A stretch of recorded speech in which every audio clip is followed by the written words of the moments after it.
Hello once again, Star Wars Unboxing fans. Welcome to another episode of Darth Tuba's Star Wars Unboxing Show. I'm your host, Darth Tuba, and today I have to tell a story. A story of a fail.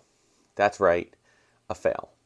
What kind of fail? Well, it involves a Disney trip to Hollywood Studios and, more importantly, to the Galactic Star Cruiser.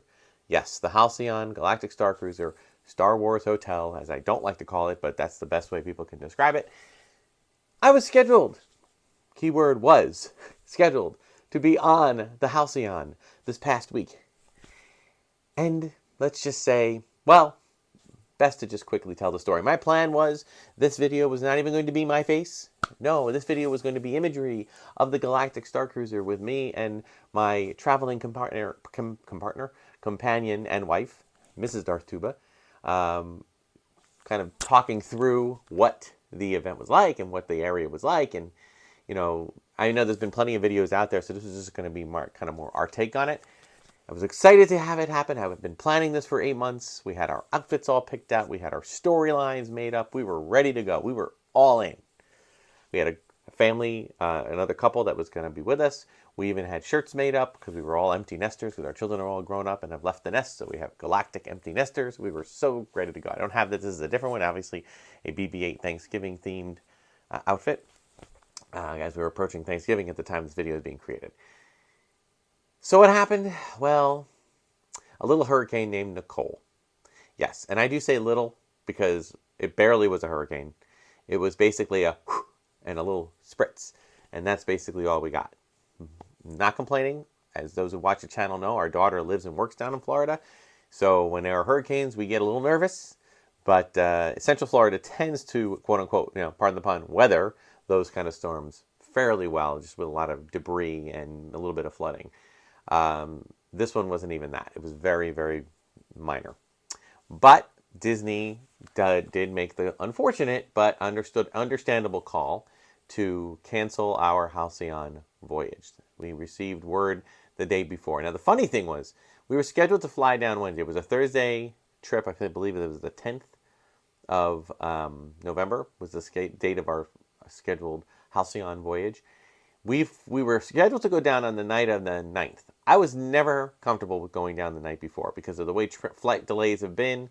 I was nervous, so they had made a change to our flight. Not much, just maybe a half an hour. But because of that, we were allowed to change it ourselves to a completely different flight if we wanted to. So we did. We made the decision to fly out a night earlier, Tuesday night. Great. Well, about a week out, we were hearing and seeing on the news the little rumblings of a very rare late November late season, mid-November hurricane or tropical storm forming off the Atlantic that could threaten Florida the following week. So we're like, oh boy, what do we do? So, but the thing was, at that time, it looked like it was going to come in earlier. It looked like it might come in on Tuesday night. So we were like, oh, that was when our flight scheduled. So and it could be like giving us trouble all day Wednesday and all day Thursday. So I'm like, well, what are we going to do? Now we're not going to. It's going to be canceled. We're not going to get it. Our flight's not going to get rescheduled because of the hurricane. So we said, well, we didn't take out the insurance. Bad idea. Don't recommend it. So I kind of said to my wife, I said, I would rather go down early and be down there. And if they cancel it, great. They'll reschedule. We can reschedule.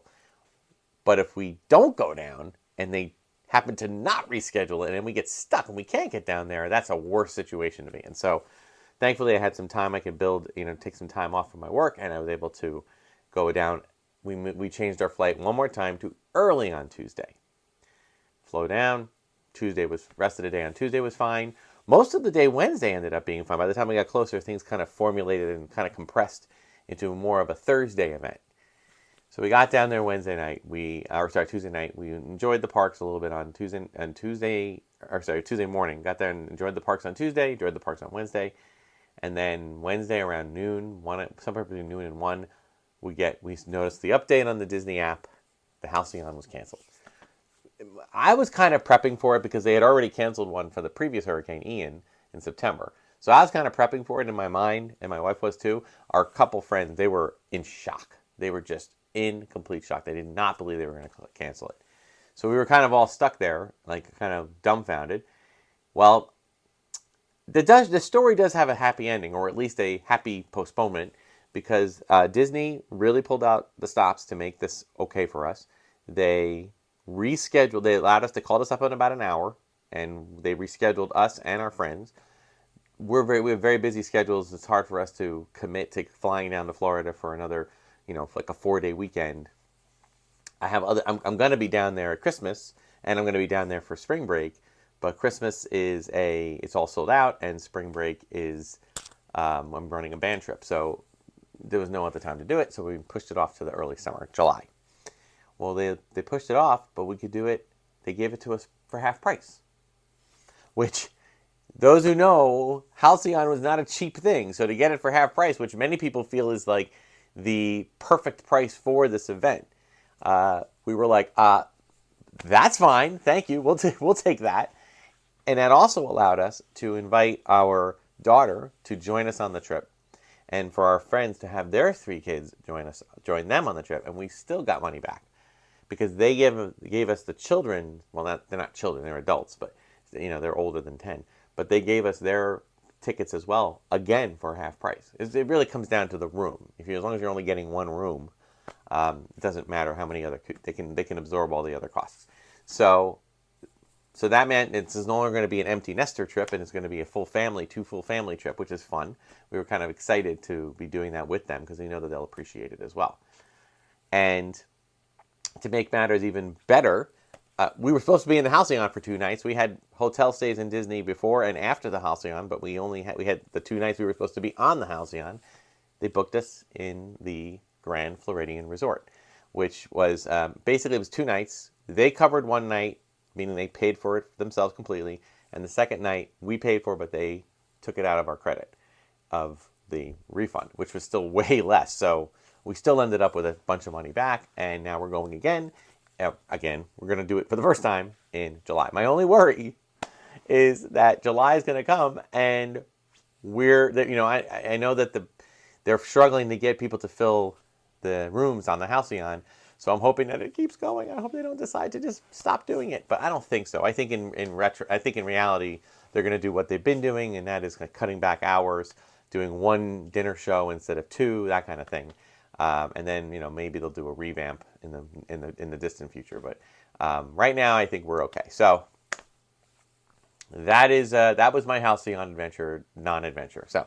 However, I was excited that I was able to pick up 2 items, which we'll do. This is an unboxing channel, so we have 2 TV show items here. We have the 4 droid pack from Obi-Wan Kenobi, and seeing as how these are 4 unique droids, I mean, even the probe droid, I don't actually think I have an unboxed probe droid. I'm actually going to unbox this one, so we're going to do that right now. There are 4 droids in this. We have R3-T2, Ned B, Viper probe droid, and 1 JAC.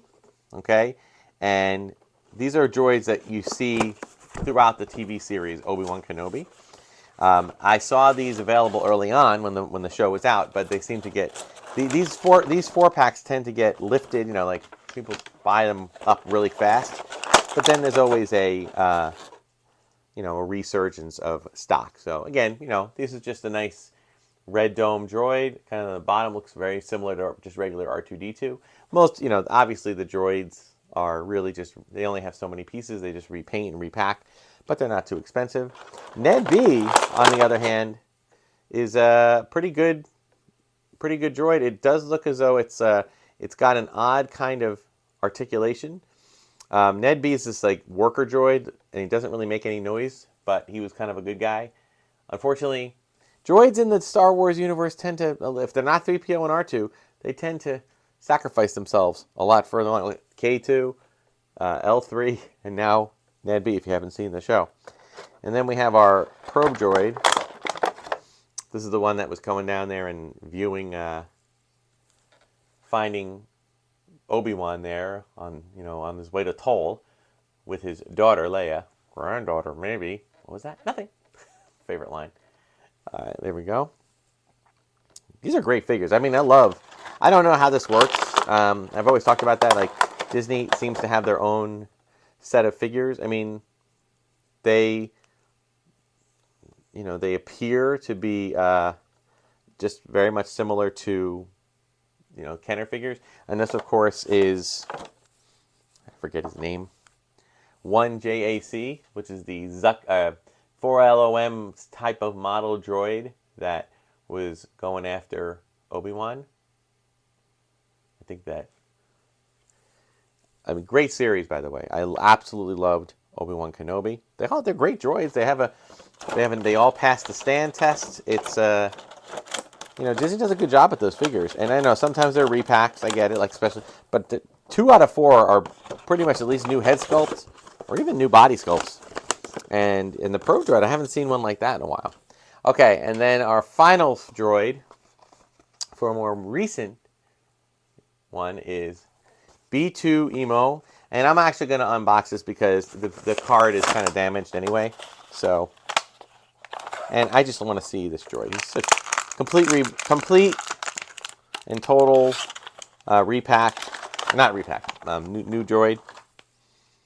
Look at this little guy. Now I'm trying to see if his head. It doesn't look like his head. It doesn't look like his head rises. He just kind of spins.